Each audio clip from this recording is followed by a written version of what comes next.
Actually, I have to admit that at the time we did not give it much thought. If it weren't for those silly thoughts about our activities in this country, I would have a wonderful time on this mission. I've already told you about the shooting. Of course, I did not want to fail at this job either.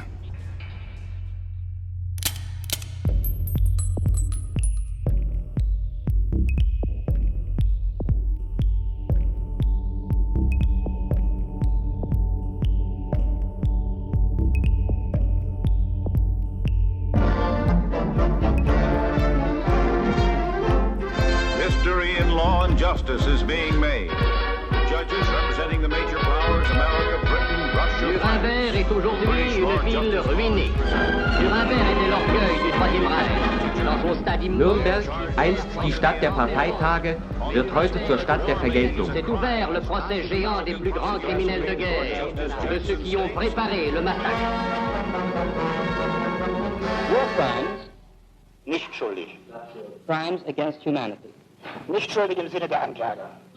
The killing of defenseless civilians, Nicht schuldig. persecutions on political, racial, and religious grounds, Nicht schuldig. extermination, Nicht schuldig im Sinne der Anklage. genocide, Nicht schuldig. murder. Nein, nicht schuldig. And when I got to Nuremberg, as a prosecutor, by chance, we found the Einsatzgruppe and the Ereignismeldungen aus der UdSSR, reports from the Eastern Front. Clear case of mass murder, unparalleled in human history. 3,000 men, the men you're talking about, went out and every day, they murdered large numbers of people, including helpless, innocent children. To fathom evil, a series of tests were conducted with the defendants during the Nuremberg trials. The Rorschach test.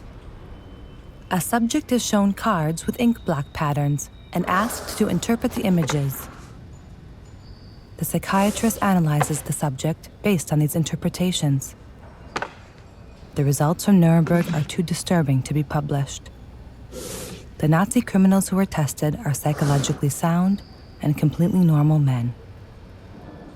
The notion that mass killers are wild beasts, which exists among many of the public, kill them all. These are wild animals. How could they do such a thing? Is absolutely false. The mass killers are people just like you and me who are doing what they think is necessary for the general welfare.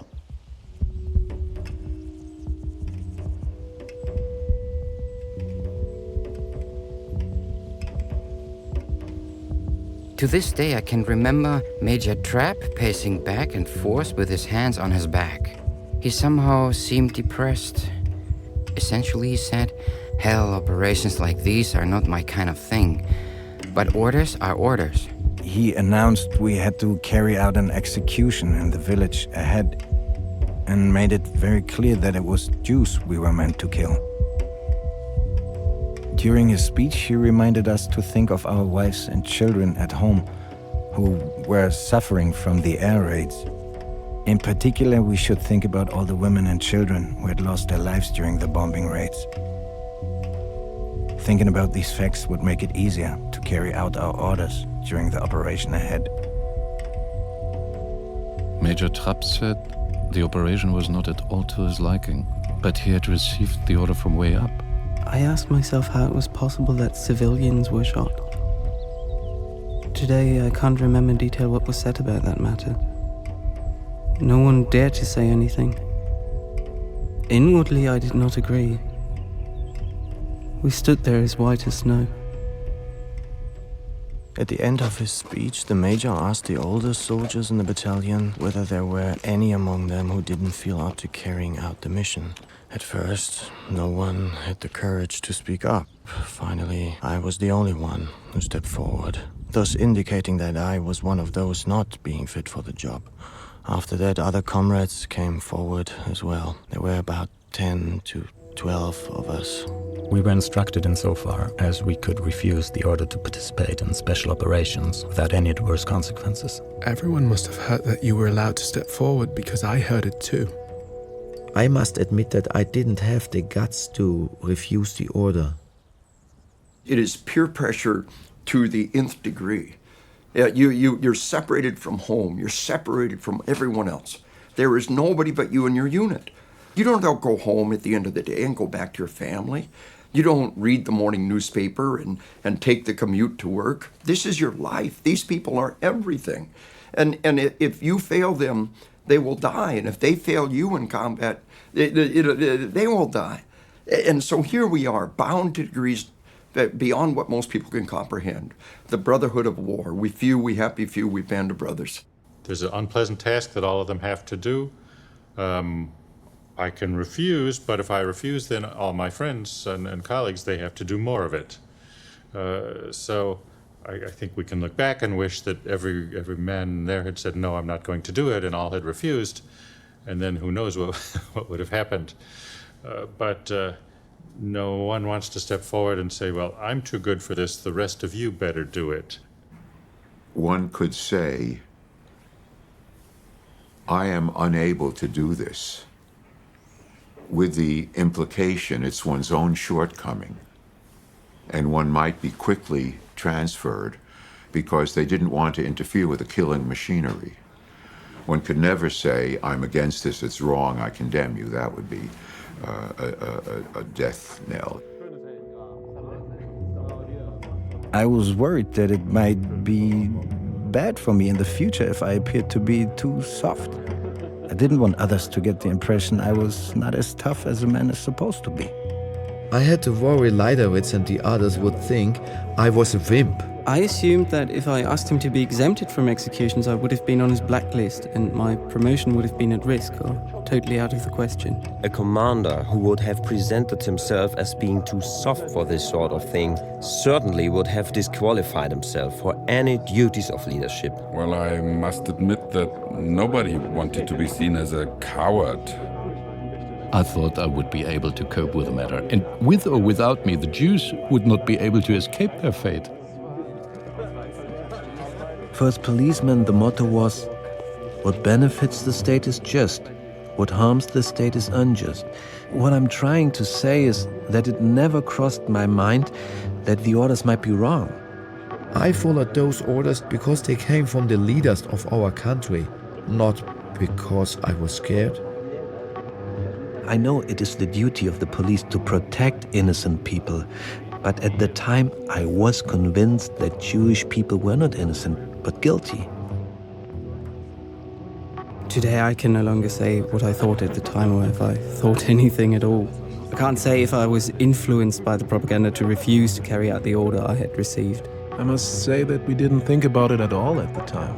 Only years later did you really become aware of what happened back then.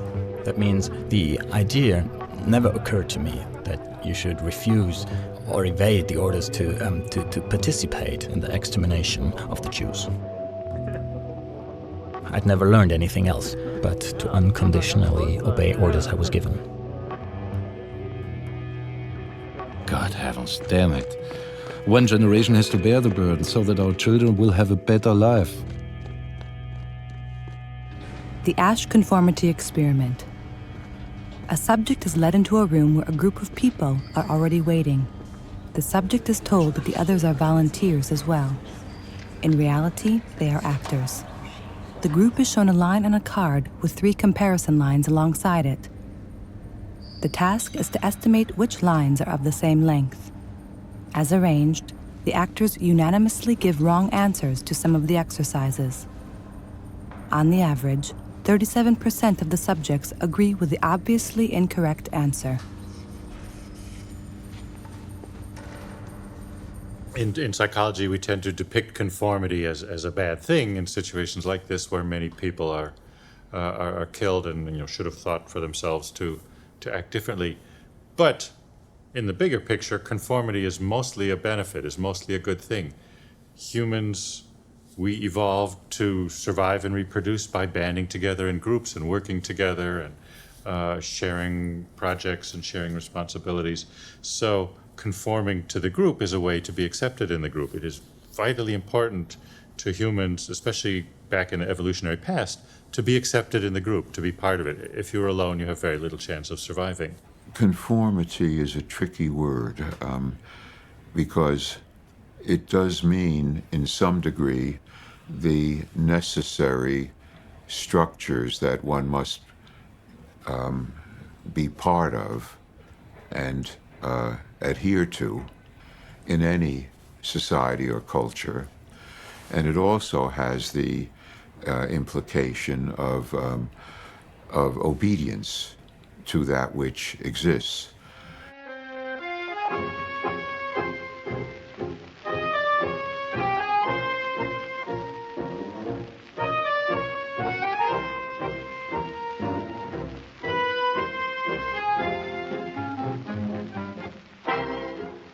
Certainly for Eastern Poland and the western parts of the Soviet Union, this is the demographic center of European Jewry. And many of these towns in the territories that the Germans occupy after June 1941, the towns will be over half Jewish.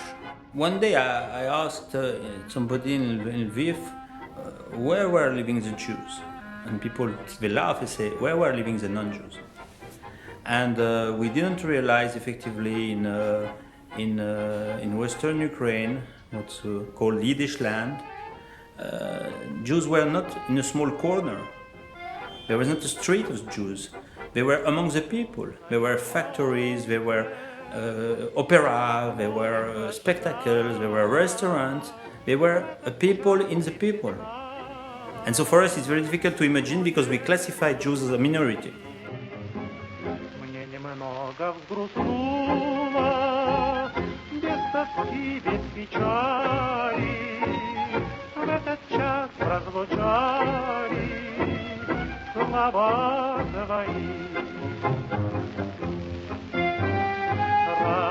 Расстаемся, я не стану злиться. Виноваты в этом ты и я. Утомленное солнце нежно с морем прощалось. В этот час ты призналась, что нет любви. Ideological training was also carried out. I remember that the relationship of Jewry to Bolshevism was taught as a subject. By the way, the movie Yud Zeus was shown to the battalion in Radom. We drove off to take a look at the city of Kishinev in daylight. Now we were able to see the scale of destruction, ruins upon ruins, rubble upon rubble, misery and squalor. A once flourishing city had been turned into one gigantic ruin. In Kiev, for example, there is one explosion after another, caused by mines. The city has been burning for 8 days. The Jews did it all. The Jews and the Bolsheviks, mainly the Jews, had destroyed everything. Der größte Teil dieser feinen Bestien sind Juden, von denen jeder ungezählte Morde auf dem Gewissen hat. Recently, one of our comrades was found murdered at night in the forest. He was stabbed in the back. It must have been the Jew. The snipers are really dangerous. Yesterday, a commander of an SS regiment was shot. They say the murderer was a Jew. You can imagine how something like that cries out for revenge. But then again, it is also carried out. Hat uns Gelegenheit gegeben, das Judentum an seiner Niststätte kennenzulernen. Der Jude It must be the Jew who is behind all this. He wants to destroy us and afterwards reign over the ruins of the world. That must not happen no matter what. He doesn't seem like a fighter. Instead, he stirs up hatred in the background, pulls all the strings, and that's why he's difficult to fight. In the process, he exploits all means and all people. It doesn't matter if they are Catholics, Bolsheviks, Protestants. We know that all those crooks are Freemasons and therefore devoted to, or to put it in a better way, slaves of international Jewry. What a shame that I couldn't join this operation against these scoundrels. It would have been a joy to see my machine gun smoking. We cannot and must not lose this war, because then we Germans would be hopelessly lost. The Jews will assail us and eradicate everything that is German. There would be a horrific and gruesome massacre. Their guilt is overwhelming. The suffering they cause is staggering. Their murders are diabolical. It can only be atoned for by their destruction. I used to reject this attitude as being immoral. But after this presentation of the Soviet paradise, I cannot see any other solution. To deal with the situation appropriately, one completely eliminates personal feelings of any kind by carrying out the work ruthlessly and without mercy. This struggle must be fought to the utmost and must be fought to the bitter end. Then the world will find eternal peace. There's only one thing for the Jews: extermination. Many genocides have long historic conflict behind them. The Tutsis and the Hutus in Burundi had earlier conflicts, and certainly in Rwanda. And one can see that there was an inherent conflict between Armenians wanting more and more autonomy and the Turks losing other parts of their empire, feeling that they had to draw their line somewhere. That is, these are not fantasized conflicts. They don't justify genocide, but they are not fantasized conflicts. The conflict of the Third Reich against the Jew is a totally imaginary conflict. This is just made up as a fantasy of Hitler's imagination and of others. And it's that utter disparity between the Jews, for the most part, who certainly in Germany were the most loyal of Germans imaginable, and the harmlessness of the Jewish populations elsewhere to what was attributed to them and what was done to them seems to me starker and more disparate than almost any genocide I can think of. And I call it a biomedical vision on the part of the Nazis. And that biomedical vision said, and Hitler wrote this in Mein Kampf, and it was picked up in other ways, the Nordic race had been strong and dominant and is the only culture-creating race. All other races, except the, quotes, Jewish race, are culture-sustaining races, possibly, but can't create culture. And, quotes, the Jewish race, so-called, was a culture-destroying race, which had infected the Nordic race, rendered it weak, and therefore had to be destroyed. So the whole project was a healing project, and in a way, even the invasion by armies and the case for living space, I think, is all secondary to this biological vision or fantasy.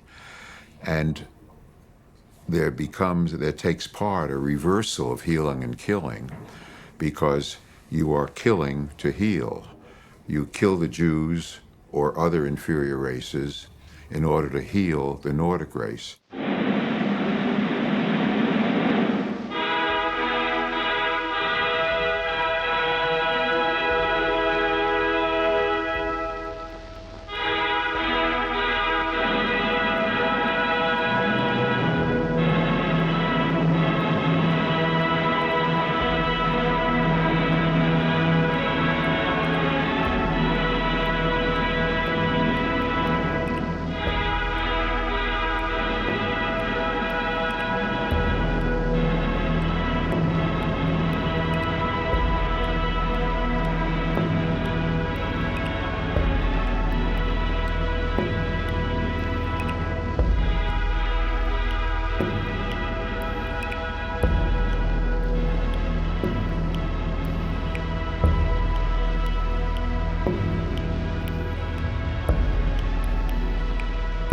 Triumphant in Poland, triumphant in France, blessed with victory, flushed with victory. It's madness to think that everything I know and everybody I know is wrong. My nation, the people who raised Hitler to power, the Nazi Party, my armed forces, my leadership, all of them are wrong. There's a kind of enormous triumphalism, and that triumphalism can carry you into a realm of transcendence.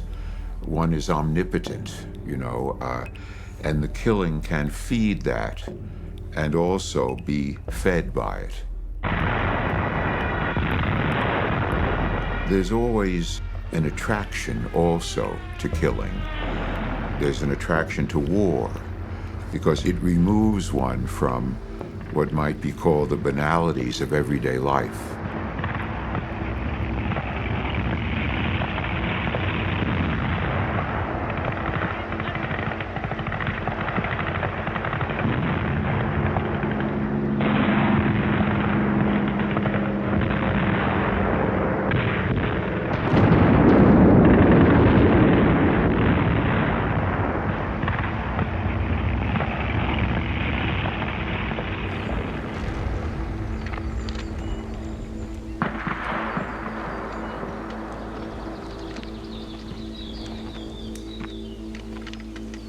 Our battalion physician had to explain how to fire to induce the immediate death of the victim.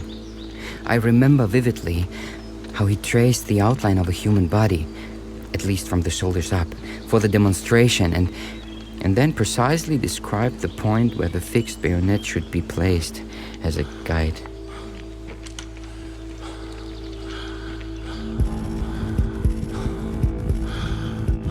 My heart was in my mouth, and I was trembling so badly I found it difficult to aim. When the other comrades shot at the Jews lying on the ground, I did it too. Standing about 2 meters behind my victim, I aimed at the neck and fired.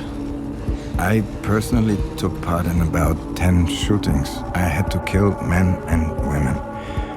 Then I just couldn't fire at people anymore. My squad leader noticed because at the end I kept missing.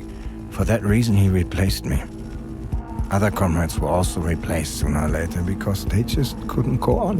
When I had to fire at these defenseless people for the first time, I thought of home and my children, because there were also children among those people.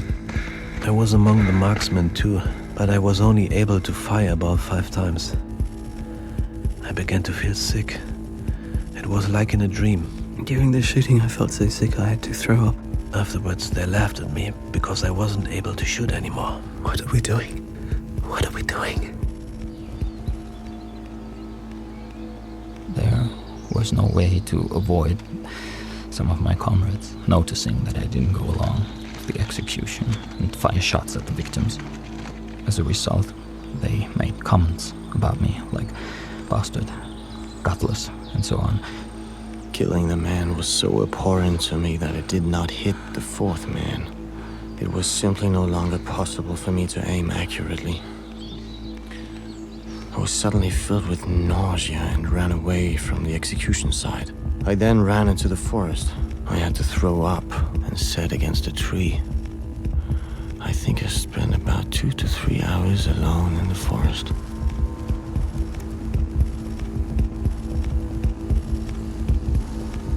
What we had to experience was much too much for a human being. When the layers grew higher, we had to walk on the corpses. Our boots were besmirched with blood. It was gruesome to feel the dead bodies under your boots. We are expected to deal with this awful mess. We are soldiers and want to fight in battle, but not carry out this. It was horrible. After that execution, I had time off. 3 to 4 hours. During that period, alcohol was served, rum, I believe. Each marksman received roughly 1/4 liter of alcohol. The alcohol was just enough to overcome a certain feeling of nausea. Upon our return, I still remember that none of my comrades enjoyed our meal, but instead we consumed plenty of alcohol, which we received in special rations. It seemed like the men were totally exhausted. That evening I went through the barracks again and talked to individual members of the company. Some people were no longer approachable, especially those who had been deployed as marksmen in the 4th platoon. I thought about it and came to the conclusion that the whole thing was a real disgrace. I felt bitter about the fact that we had become pigs and murderers, especially since we had been trained to be decent human beings in the barracks. We had to do the dirty work. Deep in my heart, I had been an officer, namely an officer who upheld the ideals of the old Prussian tradition. My world fell apart. And from that point on, they're trapped. Because the more horrific acts they commit, the more they are invested in believing that their leaders are right and their nation is right. You have to believe what I did was right, what I did was proper. And you wait for punishment. I mean, over your shoulder, you're saying, there must be punishment coming. I've committed this evil act. There must be punishment from somewhere. But the punishment never comes. And everybody says what you did was right.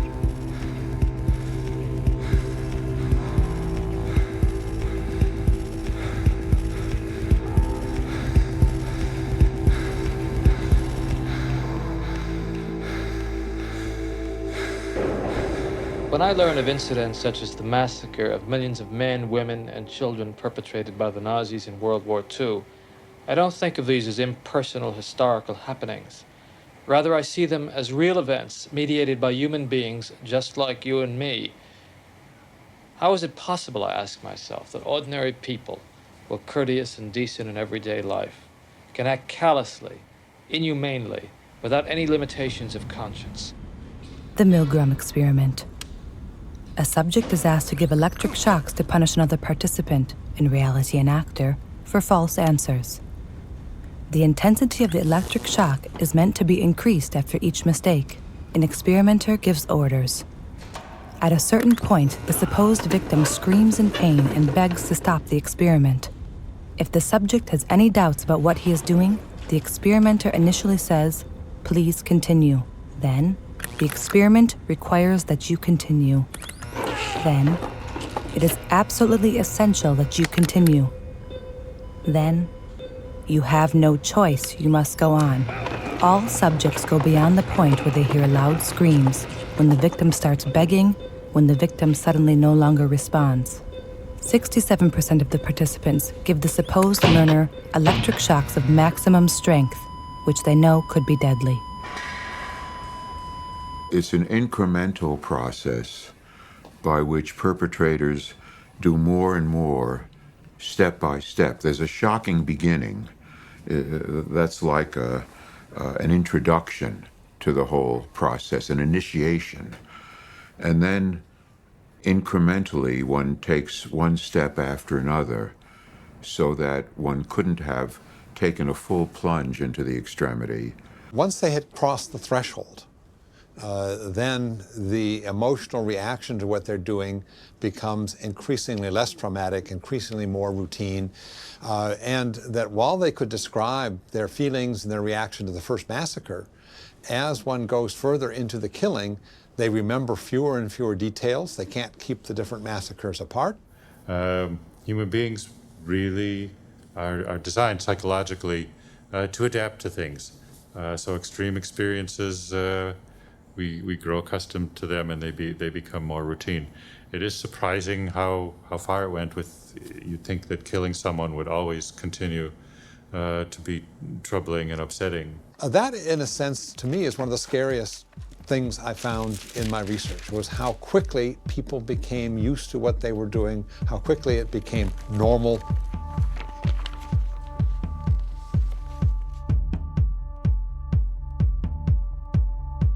Things weren't that strict. They asked, who wants to shoot? We need some guys. Usually a few members of the second company volunteered by stepping forward or raising their hand and saying someone has to do it. Later on, after the men had gotten used to the bloodbath, there were always enough volunteers. Not being able to see dead people is a weakness that is best overcome by going there more often. It then becomes a habit.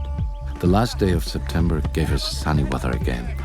We marched in a long line into a beautiful valley, framed on both sides by colorful autumn forests. The light brown meadows lay along the broad stream, flowing over large stones and boulders. I would say the fact that I am a good person, I am a normal person, these make it possible for me to do these bad things. It is not that you split your personality. I'm just another person who's leading a normal life, doing a dirty job, and these normal things empower me. And they are symbols that my society says what I'm doing is right.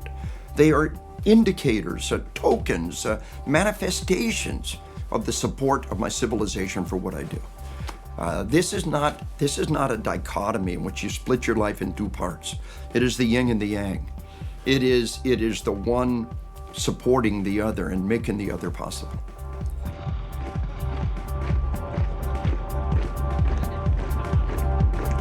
We usually marched out as a platoon, combed the village by going from door to door, brought out the entire population and drove them to the main square. With the support of a local, it was determined who was a Jew. Then the non-Jewish inhabitants were sent back. We look for the right location for execution and burial. After a few minutes, we have found something. The condemned line up with spades to dig their own graves. 2 of them are crying. The others definitely show incredible courage.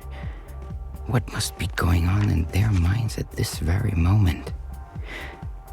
I believe each of them has a little hope that they will not be shot. We drove to the execution site around 4 o'clock in the morning. The killing took about 3 hours. Of course, we also had to fill the ditch. That was rather long. I think we were finished with everything at around 8 o'clock. Most of the time is taken up by digging the ditches, whereas the shooting itself happens quickly. 100 men, 40 minutes. It's strange. I don't feel anything at all. No mercy, nothing. That's the way it is, and that's that. The moon came up. Single stars were shining. A bright fog hung in the meadows. The trees stood dark and gloomy.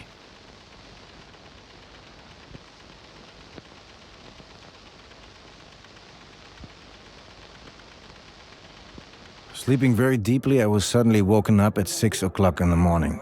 Line up for an execution. Okay then, let's be executioner and grave digger again. Strange. You love fighting, but then you have to shoot down defenseless people. Company party to celebrate the battalion's 2nd anniversary. Nice afternoon, but then unfortunately unpleasant building. On the whole, I was shooting for roughly 1 or 2 hours. When asked how many Jews I killed, I cannot be exact. Perhaps 50 or 100. Can't remember. Men, women, children, all wiped out. The Jews will be totally exterminated. Dear Heidi, don't start worrying about it. It has to be done. That day, the executions must have lasted until roughly 5 or 6 in the evening. There was schnapps later. We were young soldiers at the time. We didn't think about why the Jews were being shot. In fact, we complained for the simple reason alone that we had to clean our weapons afterwards.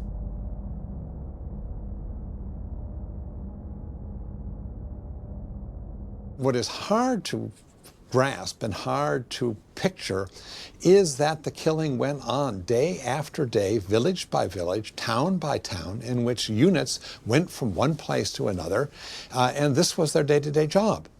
What was difficult to understand is how these people could, they were young, we have pictures of killers who are very young, and they succeeded to stand during sometime 2-3 years shooting everyday people. So that's really surprising. This morning I learned we can write, and there's a good chance mail will actually be delivered. While listening to some amazingly sensual music, I'm now writing the first letter to my Trude.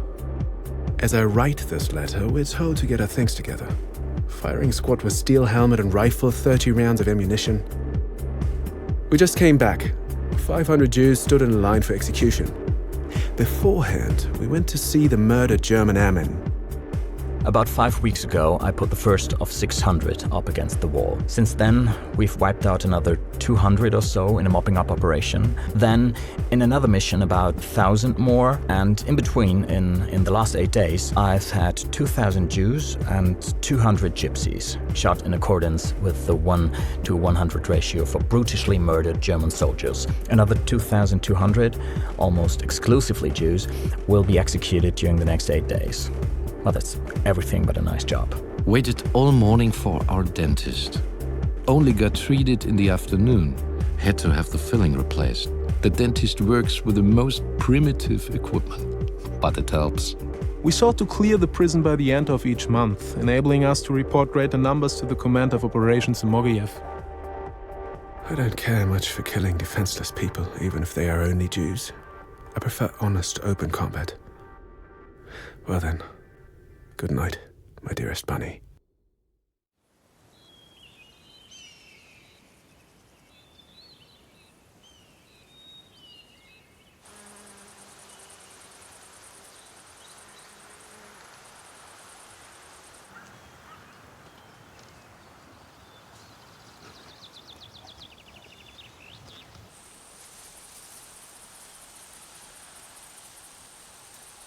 most of the murders are committed in the summer because mass graves cannot be dug in frozen earth. For example, Bibrica. Вас вітає колишній бібрський міський голова Юрій Іваськів. Місто Бібрика по кількості населення є одним із найменших на Україні, але одночасно з тим воно має славну, багатовікову історичну традицію.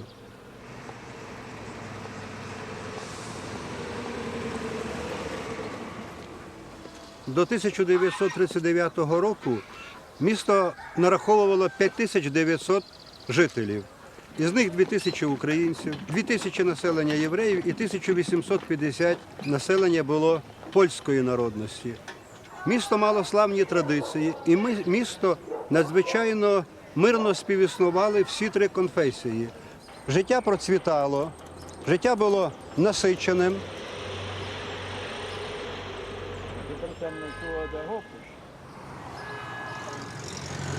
В центр? Ну то що це в центр? Люди ходили, розумієте, торгували. Я би за той Галю, от тут вон було. Там було, розумієте, цей, можна сказати, буква О. Я вже розказав, розумієте. І дівкора було в магазині з однієї сторони, з другої сторони, а всередині був такий вхід. Там була посуда, там була обув, там тканина була. Що хто хотів, там можна було. Тільки щоб на гроші було, то він себе там забезпечив. Були євреї, то були кравці. І мій батько вчився якраз. Євреї. Але було більше їх. І один за другим всюди закривали, п'ятницю. А ви розповідали, що в суботу євреї навіть не могли собі піч розпалити. Так. Я сам навіть розпалював. Розпалював? Слухай, іди сюди. Що таке? Немає серця, розпалив. Так. Дав там 2 гроші. Тут 2 гроші, тут дуже великі, було таке.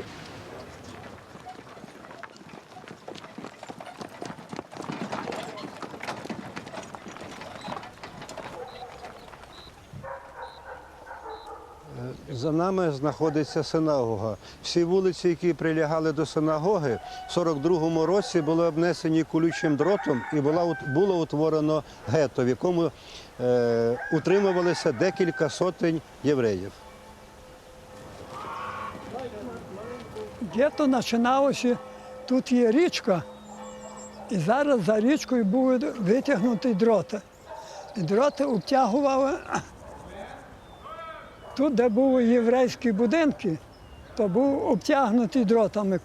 Так само і в центрі міста, до тротуару. Вже ходити туди не можна було. Як ходив я до школи, то ходив кругом. Кругом гетто обходив. Хтось з ваших колишніх там друзів, школи, були такі люди, що з вами вчилися? Були хлопці молоді. Один прекрасний день, розумієте, був, розумієте, рано я йшов до сестри, то сестра моя жила. Правда, вивели, розумієте, колону і до Глібович вели. То була перша до Глібович акція. на вагони, і там є таке місто Бевц. І там її стратили. Пане Ярославе, розкажіть, будь ласка, те, що ви бачили, живучи тут, в цьому будинку, в 42-му році. Ну, я бачив, вели таку довгу колону, дуже багато було. Євреїв вели, з боків солдати. Підганяли, діти були з своїми тими речами, що несли. Вони були, напевно, і стомлені ті люди. Я бачив, як вони йшли і все підганялись. Ну, варто такі. Ну, і кажуть, що їх гнали до станції. Дві там на Б вже їх вели. А тут недалеко зараз були корчма, недалеко, третій дім. Та корчма єврейська, також їх забрали по дорозі.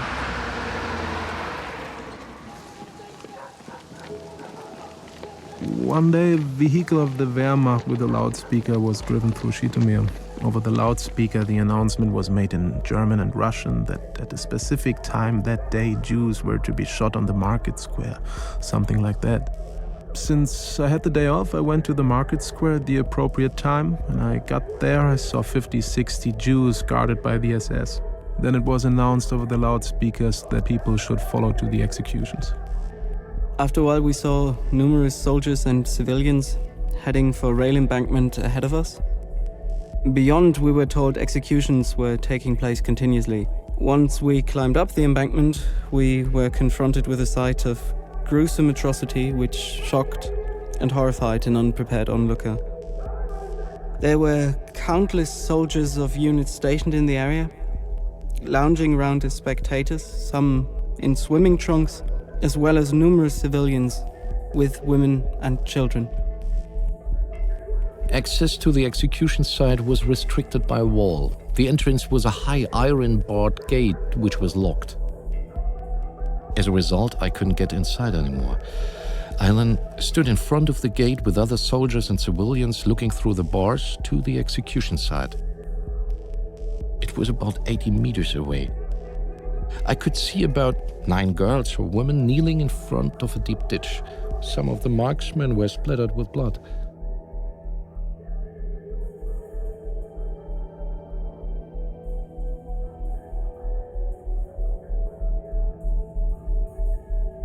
At the time, it was not curiosity that drove me to watch. It was actually a disbelief that something like that could happen.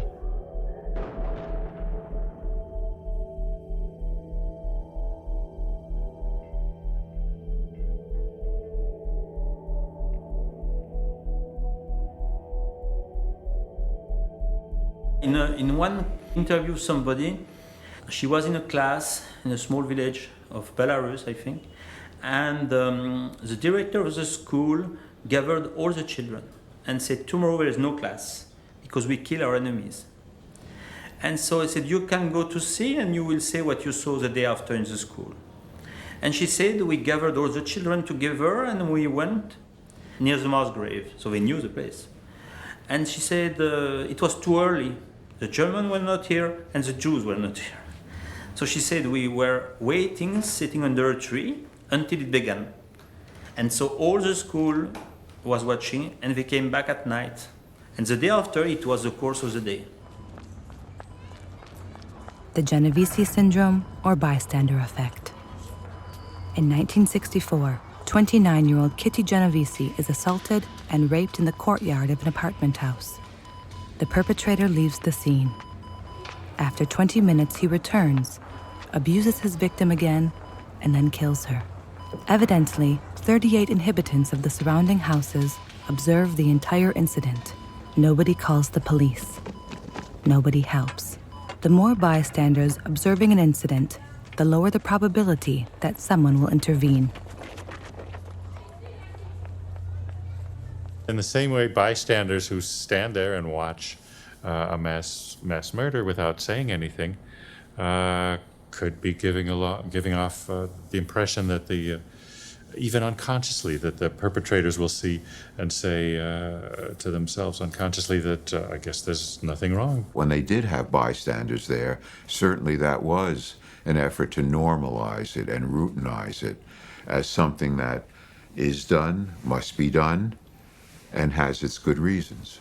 And the more it's surrounded by an atmosphere of normality, the more it would prevent you from questioning it and saying, wait, this is wrong. I should not be taking part in this.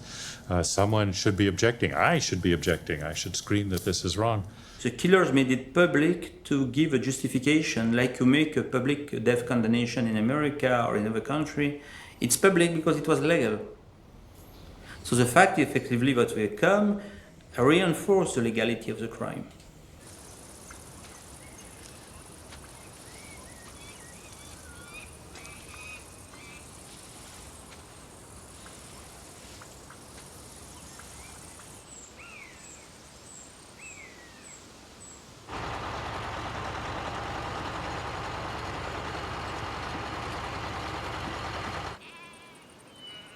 Back in Bibrica, Josip witnessed one of the many smaller executions. Вони ті дістаповичі, розумієте, ми були там на вулиці, хлопчиська ще там ми літали, сиділи, стояли там таке, і вона скаже, беріть лопатку, ходіть сюди. І каже, куди? Ходіть купати будемо ями. І от вона завели його сюди і відмірив 4 кроки, 4 на 4, і копали 2 метри глибоко. І зробили таку сходку. Сходки, розумієте, і все. І тепер гайда, і нас вигнали от там того. От там на того дерева, щоб не вийде. І дивимося, якраз ведуть групу одну. І вони роздівалися, сказали їм роздіватися. Ті всі одяг на бік. І самі лягали, розумієте, казали лягати, розумієте, не по сходах йшли туди вниз, лягати лицем до землі. А ті лісоповці згори стріляли, розумієте, з карабінів. Карабінів не було, розумієте, з карабінів стріляли. Одну групу туди, ми трошечки потім нас накликали сюди, присипали, розумієте, другу групу привели, другу групу. І таке саме, розумієте, стріляли. І через них, розумієте, була дитина 4 роки мала. І цей, на який вели по нашій вулиці, то до одного там сусід такий був, до одного каже, Михайло, він знав той єврей, його добре, Михайло, прощай, ти вже більше не побачимо, і вони їх повели. Ось така справа, розумієте, все. А що, розумієте, цей? То шкода саме було тої дитини, розумієте. Воно ще могло жити, розумієте, не тільки що почало, розумієте. А це були молоді, правда, не були старі були молоді, розумієте, а молодим, а саме дитина, то саме скорше, саме гірше було, розумієте, шкода її, розумієте.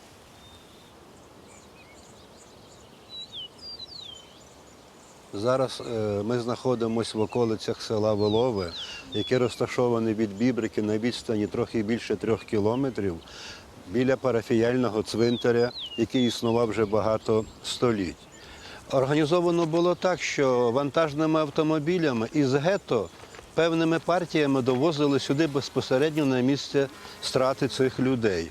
Чергова партія вже була приготовлена, а такий був конвеєр. Тих, що вимордували тут, зараз за хвильку привозилася нова партія, знову там євреїв, які продовжувалися. Екзекуція тривала дуже довгий період, тому що не можна було так швидко позбавити всіх життя. І ці постріли були відчутні і в Шпильчино, і на Воловому. А скільки приблизно людей єврейської національності були вбиті нацистами в час Другої світової війни з Біберка?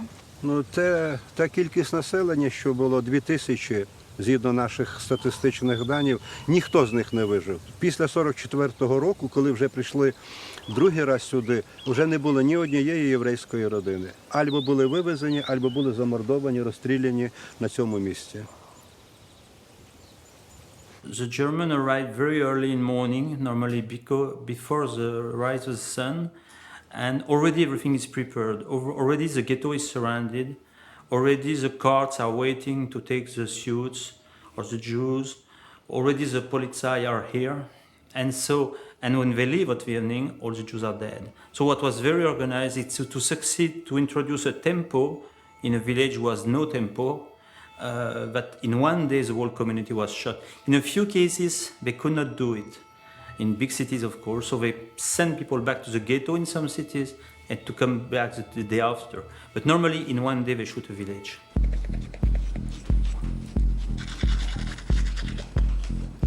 I drove out each time to see for myself if everything was done properly. For example, it happened that the SD fired into the lines with machine guns, thus not killing people immediately. I made sure that the execution were conducted according to specifications with a shot in the neck. I personally checked the procedure of the operation about 1 hour after it began, to make certain that no atrocities took place. I am certain I aimed properly and hit accordingly as instructed. At first, the German machine gun was used and later the Russian machine gun. The German guns had failed. Of course, single shots were possible with the German machine gun, but usually they got hot because they were fired so often that they gave sustained fire even when set to single shots. That's why we fell back on Russian guns. The firing squad was at the trench. perhaps about 10 men, who took turns shooting. So half the group fired, while the other half stepped back and got the .08 pistols they were using ready for the next round. Not far away from the trench, there were perhaps 5 policemen who were busy reloading empty magazines. A group of Jews were lined up at the edge of the trench. There must have been about 10 to 12. They stood with their faces toward the marksman. There was one marksman for each Jew. Then the platoon leader from the Waffen-SS gave the order to fire. The victims fell backwards into the trench. When it was noticed that many of the victims didn't die straight away, the execution method was changed. A meeting was held. At the meeting, it was discussed that this method of execution was unbearable for victim and marksman. The reason was, when shot in the heart, about 25% were not hit properly, in my opinion. When shot in the head, not only did the victims have to face the marksman, but also roughly 5% were not fatally wounded. I cannot remember if during the conversation the legitimacy of killing Jews in general was discussed.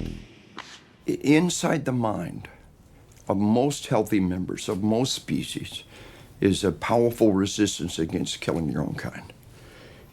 Animals with antlers and horns, they fight each other head to head in the most harmless fashion. Against any other species, they go to the side, they cut, they gore, they go for the kill.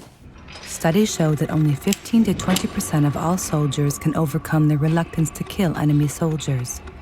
Military leaders have always tried to reduce this inhibition. Most of us have been red with rage at one time or another. Most of us at one time in our life have been completely out of control with anger. But at the moment of truth, we didn't kill. We didn't go for the throat. We didn't go for the eyes. We didn't grab that knife off the table and stab. Why? Because when we become frightened, when we become angry, the forebrain shuts down, the midbrain takes over, and we slam head on into that resistance. And in World War II, we discovered the existence of that resistance. And we learned that the way to overcome it was through training. The behavior of the individual soldier is determined by his character, military training, most recent combat experience, and propaganda. And you become trapped in this process in which you must believe the propaganda. Otherwise, these horrible acts that you're committing, either these people are truly inhuman and deserving of their fate, or I am an evil person doing evil things. Absolution and legitimization by the group the soldier identifies with. The military is very powerful at taking away any individuality, stripping away the sense of the individual and creating the sense of the group. Uniforms, every warrior society had distinctive haircuts. The Spartans had the dreadlocks, the Romans were into high and tight, the Mongols had the forelock, the samurai had the top knot. During the Civil War in America, we were the Taliban. It was all about the beard, and now we're back to high and tight. It doesn't matter what your hair looks like. What matters is submission to authority. And so in uniform, in hair, we stand out. We're different. We're distinctive. And that creates this pseudo-speciation in which we become a subspecies, all of our own, and we bond with our pack. A legitimate commander's order, clear-cut, authoritarian structures. The firing squad is the ultimate example of diffusion of responsibility. The orders come from on high, and it's their fault. And the commander says I have to do it, and it's his fault. And the sergeant is making me do it, and it's his fault. And all you have to do is just press the trigger. That's the only thing you have to do. Everything else has been done for you. All the thinking has been done. All the rationalization has been done. And of course, that doesn't exist by itself. It comes from a lifetime of obedience. Physical and emotional distance, for example, through dehumanization. Participants of the execution squads kill at close range. There is no great physical distance. There's very close range. So what you got to do is create psychological distance. One of the things we do is undress them. So they're not wearing clothing, they're like animals. And we turn them around so you don't have to look in their face, you don't have to look in their eyes. It's so much easier to kill people when you don't have to see their faces. That's the pursuit mode. Throughout history, we believe that most of the killing in the battlefield didn't happen in the battle. The historical battles were just great shoving matches. But when one side turned and fled, then the killing takes place. So they're all turned around. You don't have to look in their faces. You don't have to look in their eyes. We've done everything humanly possible to enable a close-range kill. It is so cunning and ingenious and frightening in the whole mechanism that was used to put in place. I must say that Oberleutnant Gnade did give me the impression he found the operation truly enjoyable. It's true that single members of the company were seized by some kind of bloodlust. Again, he knocked down 2 or 3 prisoners. People who normally have little to say discover their talent of playing the ruthless master. How is all this going to end? There's a payday for everything. That evening, an entertainment unit of Berlin policemen visited us as so-called front support. The unit included musicians and vaudeville artists. Its members had gotten wind of the forthcoming shooting of the Jews, so they offered their services and even explicitly wished to participate in the execution of the Jews. Often soldiers of the Wehrmacht who were passing by stopped and participated in the shooting for a bit. Regarding this execution, I can still remember that the SD people were drunk afterwards, so they must have received a special ration of schnapps. We policemen weren't given anything, and I know we were quite upset. I know that some people counted accurately how many people they shot. They boasted among themselves with the numbers. The totals of some comrades went into the hundreds. One of these policemen once showed me a cigarette case that was full of wedding rings. Where he got them from, he wouldn't say. I can well imagine. When the Jews had currency on them, the money was kept in the platoon cash box and used to buy us beer. There was an immense hatred towards Jews. It was revenge. We were after money and gold. No need to hush it up. The operation against Jews were profitable.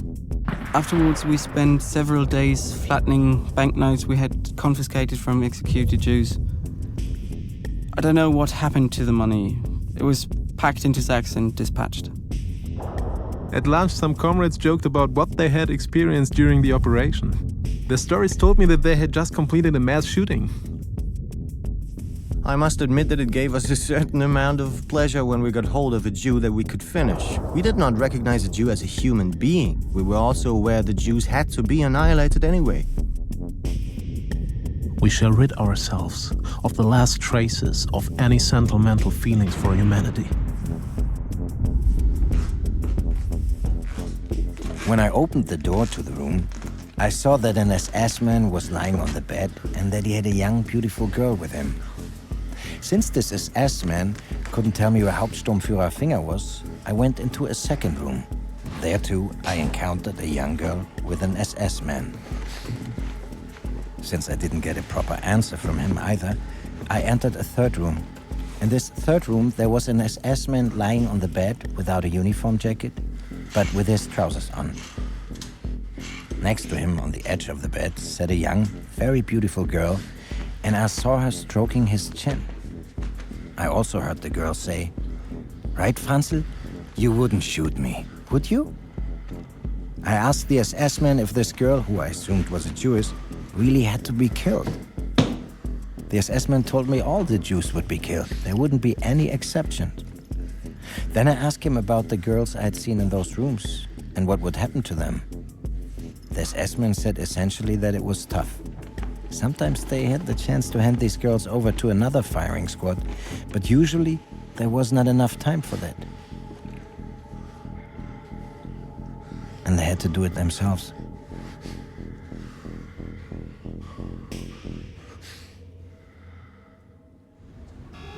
The Stanford experiment. By a toss of the coin, 24 participants are divided into 2 groups, guards and prisoners. The guards are equipped with uniforms and truncheons. The prisoners wear frocks with numbers and are locked into cells. The guards soon begin to show sadistic behavior. They develop inhumane punishment for the prisoners. Several times, the experimenters have to intervene to prevent mistreatment.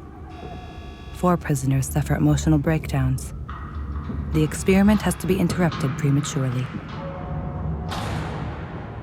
So I think this cluster of experiments on the power of conformity, the power of role adaptation, the power of deference to authority together give us a sense of the group dynamic that is one key factor in explaining why people in these units became killers.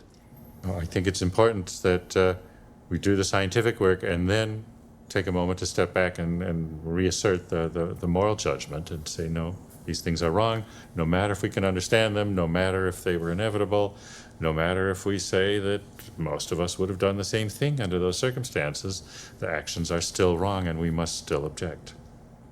When I began my studies, some of my friends said, don't do it. You'll explain psychologically what they did and therefore divest them of the evil, of the moral responsibility that they should have. I went into the study and I believe that we have to try to grasp what the motivations were for people who kill in order to take steps to prevent that in our own imperfect ways. At the same time, we have to keep in mind that people are responsible for what they did. And in that sense, true psychological work is a moral enterprise. You don't leave morality at the door when you probe psychologically for reasons of their behavior. No, I think we have to distinguish between an historical explanation of why people behaved the way they did and a moral framework in which people are responsible for their individual actions. The fact that not everybody killed, and we know that historically from the battalion, and in these experiments there's always a group of people that don't put the electric shock or don't go all the way. We know it is possible for people to say no. With the first truck, my hand shook as I fired. But you get used to that. With the 10th truck, I aimed calmly and shot confidently at all the women, children, and babies, thinking of the 2 infants I have at home, and that these hordes would treat them in exactly the same way, if not 10 times worse.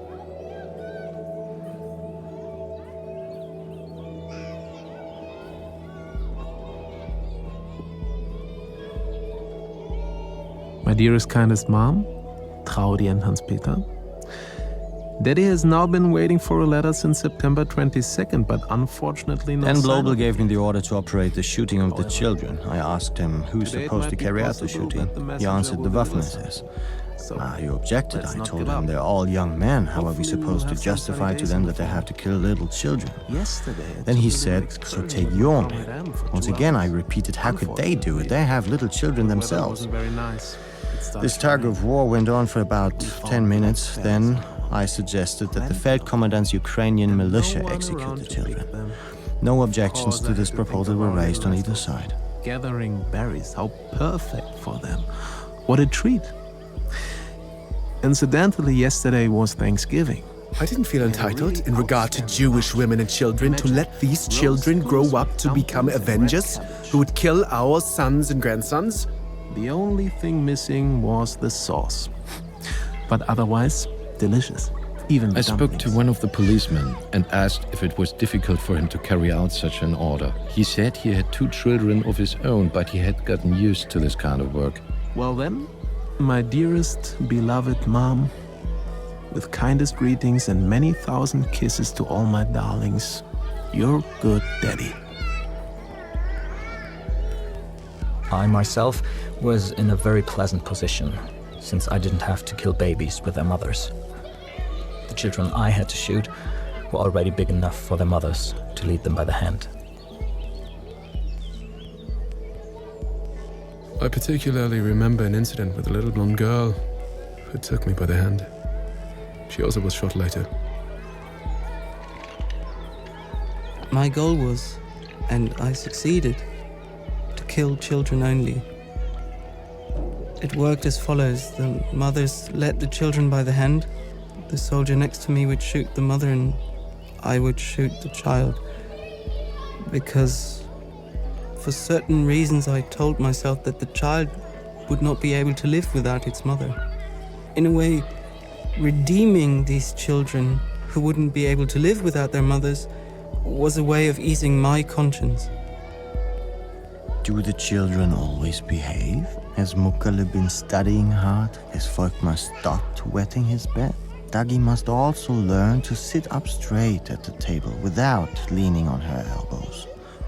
As a German girl, she'll travel the wide world once she's grown up. All the people will watch her and learn from her.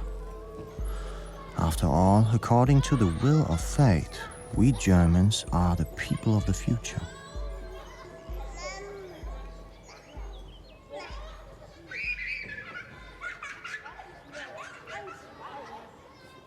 From Hitler gaining power, to the leader commanding them to make this, to them learning to divide it up into little pieces, to the overall triumph of Nazi Germany as they swept through Europe, all these pieces come together to dismantle one by one all of the rules that we've lived with as a civilization, and to say what is considered the ultimate bad, to murder a child, becomes the ultimate good. And this is the ultimate achievement of evil. Often the religious use of the word evil tries to instill in it some supernatural force beyond human control. But I don't see it that way. I see evil as a purely human expression, a human potential. And it's the expression of evil that we create as human beings and in human settings that is our problem. Unfortunately, genocide is part of humanity, deeply human. I don't like when people say it's unhuman, they were like animals. No. I would dream that. I would dream that.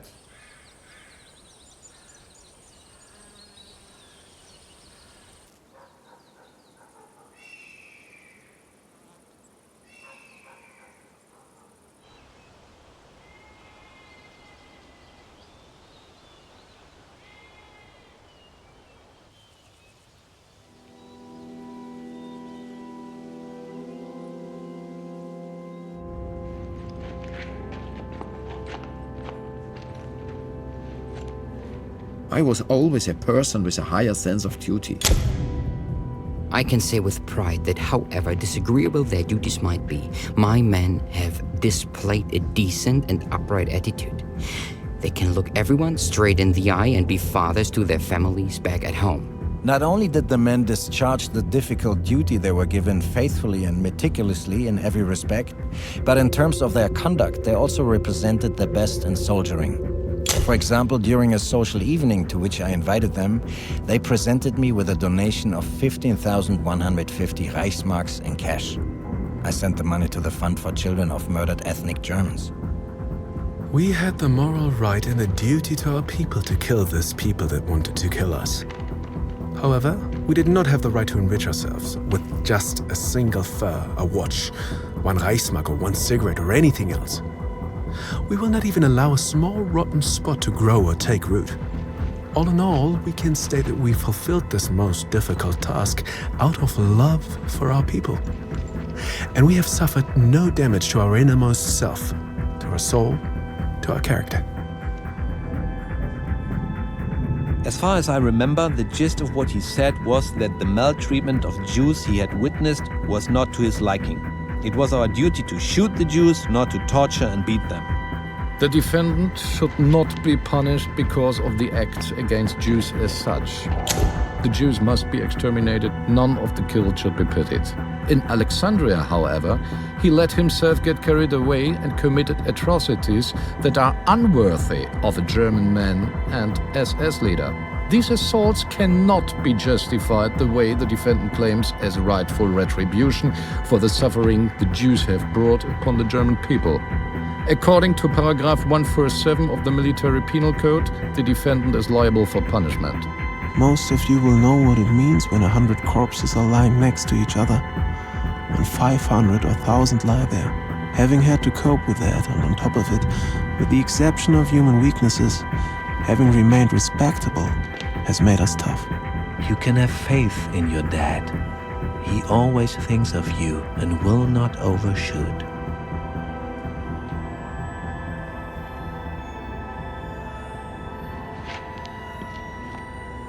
You do need a fanatical core of those leaders who create genocidal institutions like Auschwitz and Treblinka, or the Einsatzgruppen. And then you get what I call an atrocity-producing situation where the situation is so structured that ordinary people can enter it, can enter that environment and be capable of committing atrocities because they internalize quickly the values and actions that are the norm in that environment. Yeah, I think we have to get away from a notion that guilt is a zero-sum game. And so the more we blame Hitler, the less anyone else is responsible. That I think one has to look at the responsibility of each of these groups. Clearly, the primary responsibility is on the people with the greatest power and the people that make policy and the people that create these institutions, and this would be Hitler and the Nazi leadership. Nonetheless, that does not mean that people who are at the bottom, who are being drafted into service, who are being sent out there, don't have responsibility for what they themselves do. At the end, you can say that this man or this woman who is shooting a small child in front of everybody, she or he takes the responsibility. And I cannot accuse him, his mother, his father, and his nephew. Okay, but at the end, he kills. If we suspend that responsibility, it's a catastrophe. By the way, I did not enjoy killing Jews. The SS-Gruppenführer was a physician by profession, and he dealt with the assignment's psychological impact on his men. It turned out that the men, especially the leaders, were frequently not up to the demands of the job. The most primitive sadistic drive. Unbridled alcohol consumption. Some had nervous breakdowns. SS men who were assigned to execution squads had crying fits. We had suicides, for example, and others eventually lost control and began firing shots rampantly in all directions. Execution squads was temporary sexual impotence. I've just had a terrible night. How can only a dream be as true and expressive as reality? I've tried to suppress the images of the past, but I haven't succeeded. My mood is very gloomy.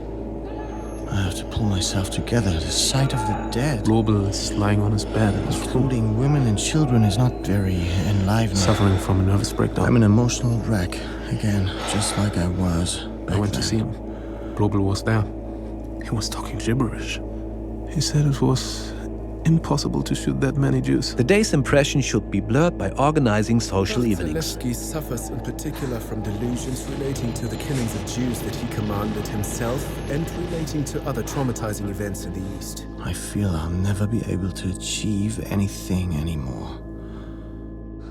I wish I could ignore it and forget what I had to live through.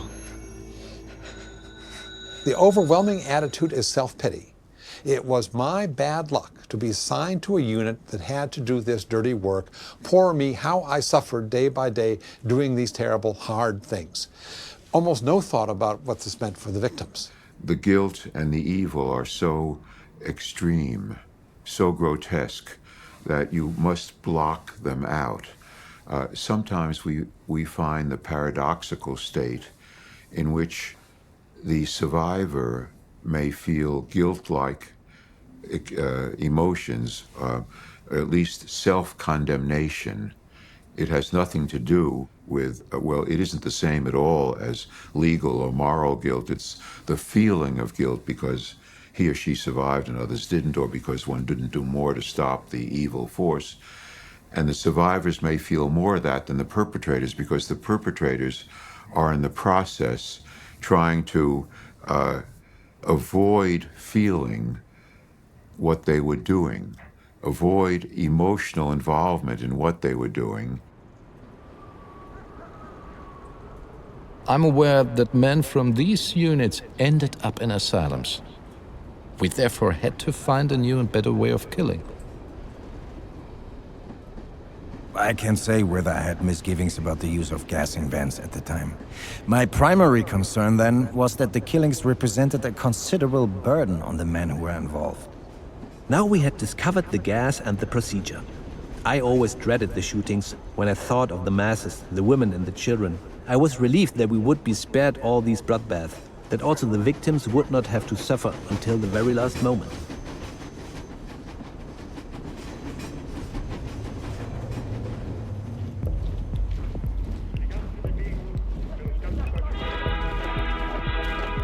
During dinner, the Jewish question was discussed, both within the Generalgouvernement and around the world. It's very interesting for me to hear conversations like these. To my surprise, essentially everyone agreed that the Jews had to be wiped off the earth entirely. In his decrees, the Reichsführer has pointed out that Asia is located to the east of the German Reich, that Poland is also part of it, and that the Poles are subhuman. I can remember squadron instructions that took place in East Prussia. As his Obersturmbannführer Otto held a lecture in which he told us that the Russians, Slavs and Jews are inferior people. He said one could kill these people without scruples and without any qualms of conscience. In the case of genocide, it is usually targeted in such a way that most people don't feel threatened. It's not at everybody. One of the key things of the Nazi regime, of course, is how the bulk of the people are in the Volksgemeinschaft. And it is Jews and gypsies and communists and disabled people on the fringes of society that are the people that will be targeted. Then you can organize people to break earlier rules because they will still consider themselves law-abiding citizens. They wouldn't think of going over and robbing from their neighbor. They wouldn't think of knocking down an old lady in the street so she can get run over by a bus. But they can shoot hundreds of people in the target group. When you begin to classify people a little bit under you, it's the beginning of the genocide for me. It's the first step. It's why we fight also so much against racism. Because the key, without racism, Hitler couldn't do it, even with the economical crisis. Because who to kill? Wherever we stand up for our German fatherland, we are proud to be able to help the Führer. The enormous significance of this time will only be understood by future generations. But we all want to withstand the test of history, full of pride, having done our duty. We, the men here at the front, will certainly take the right path. Our faith in the Führer fulfills us and gives us strength for our difficult and thankless duties. It has gotten late. I'll finish now. I'll send you all my regards and all my love. Yours steady. Genocide is basically a political action, and it is the organizing of people to carry out a policy. In that sense, then, I don't think we change human nature, but I do think we can change political culture. Could this happen in the United States these days? Well, Milgram showed that people will go along with commands to carry out orders. So in that situation, Americans would probably react not that differently from the Germans. However, would that situation really arise in the same respect? That I'm more optimistic that it could not. And that's why our ideologies and the political and military structures that we build become so important, because whatever we think of as human nature or as the human potential, we see that it has the possibility of going in either direction.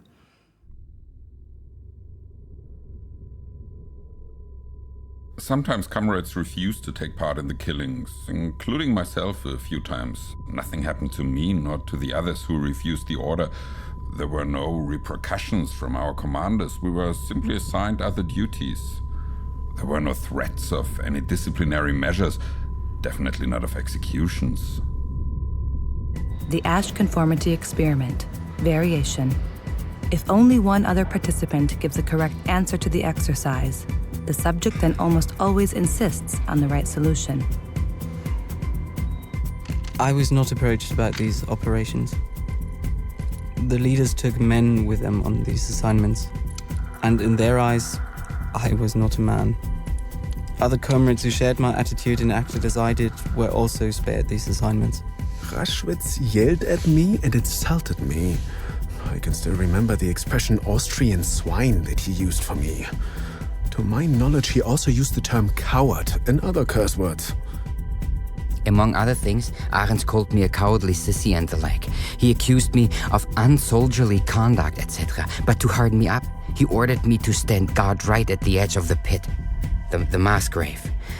I suppose Arends wanted to show me that a soldier must do everything he's ordered to do. In the end, he said derogatorily, he's not even worth to be put at that post. Milgram experiment, variation. If the subject observes a staged procedure where the experiment is prematurely interrupted, the ratio of obedience is reduced by half.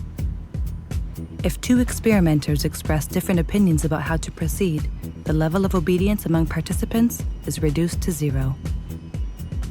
It wasn't like when someone refused to carry out an order, he was immediately put up against the wall.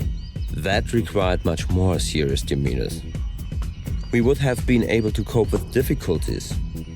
By difficulties, I mean that we were expecting to be reprimanded.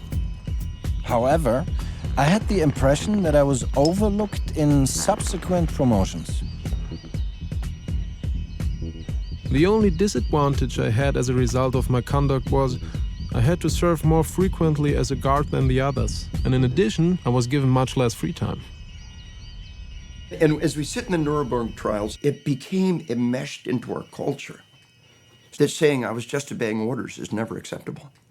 Suddenly, across the NATO alliance, across NATO troops, in the very beginning with the Nuremberg trials, we began the process of saying we have to raise soldiers who will not just obey orders.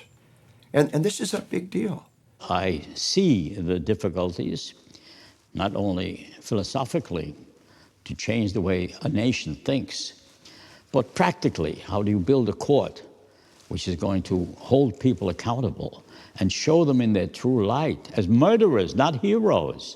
This was the tragic fulfillment of a program of intolerance and arrogance. Vengeance is not our goal, nor do we seek merely a just retribution. We ask this court to affirm by international penal action man's right to live in peace and dignity, regardless of his race or creed. The case we present is a plea of humanity to law. Why? Why only 24? For the ridiculous reason, only 24 seats. This theater is sold out. It's a ridiculous reason. But let's take the other extreme. You want to try all the murderers. I got 3,000 defendants. How long would it take to have a trial? Everyone is entitled to be presumed innocent, including Ohlendorf and Goering, until proven guilty in a court of law. And this is a principle which I adhere to as a Harvard lawyer. This is, to me, axiomatic. So I have to choose the highest ranking people. And the other 3,000, what happens to them? Is that just? Of course it's not just. Are you going to have perfect justice? Of course you're not going to have perfect justice. Some of them came up for denazification proceedings. Some of them were never tried anywhere. They either disappeared in Argentina or someplace else. And even those against whom we proved beyond doubt that they played a key position, 4 were executed. And the rest of them, within a few years, were turned loose. Is that just? Of course not. It's unjust. So you don't have perfect justice. You have symbolic justice because you're aiming for the mind of the people. Is it important to have those trials? Of course it is. If you don't have the trials, you have no way of establishing the truth and showing the victims that you really care. For example, Jovka in West Ukraine. The 200-year-old synagogue is burned down. In a forest outside town, 3,500 people are shot.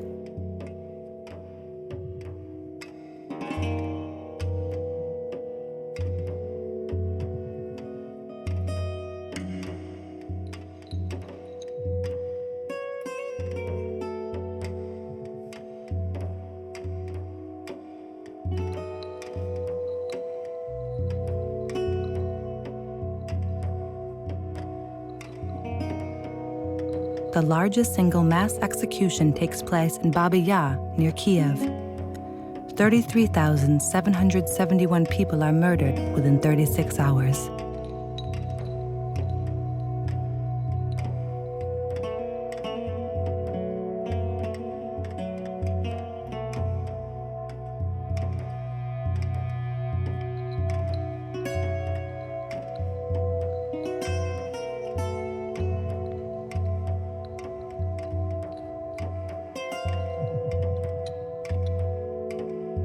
In Nuremberg, Otto Ohlendorf, the commander of Einsatzgruppe D, is convicted of murder in 90,000 cases. He defends himself by saying it was only 60 to 70,000 cases.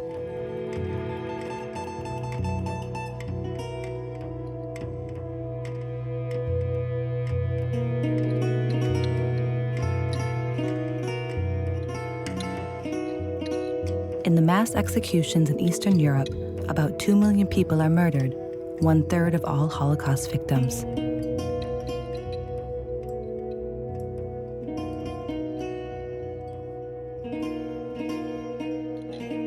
What I'm describing is a human failing, which has happened again and again, and is happening as we speak. It is happening. Cruelties, innocent people are being killed all around the world because we have failed to build the institutions that we need, which are necessary to maintain a more peaceful order. Because for me, the challenge is for tomorrow. We must be in time.